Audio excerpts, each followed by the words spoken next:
bago magsimula yung, yung procession, andyan na kayo. Okay, so masanay na kayo. Dito talaga ako nag-explain. Kasi mahaba yung time na nandyan kayo. Okay po. Basta walang malikot ha. Tapos, as much as possible, kung kaya nyo, mag-praying position.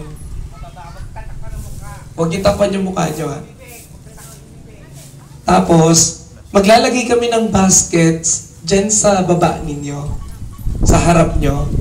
Maglalagay kami ng baskets dyan. Mayroong rose petals doon or mga flower petals na English ba? Okay. Sige mamaya, ita-translate ko. Okay, there would be baskets in front of you. Then, you will be throwing it to those people or those faithfuls na nandito sa baba. Or below down you. Tapos below down. Sorry Masakit.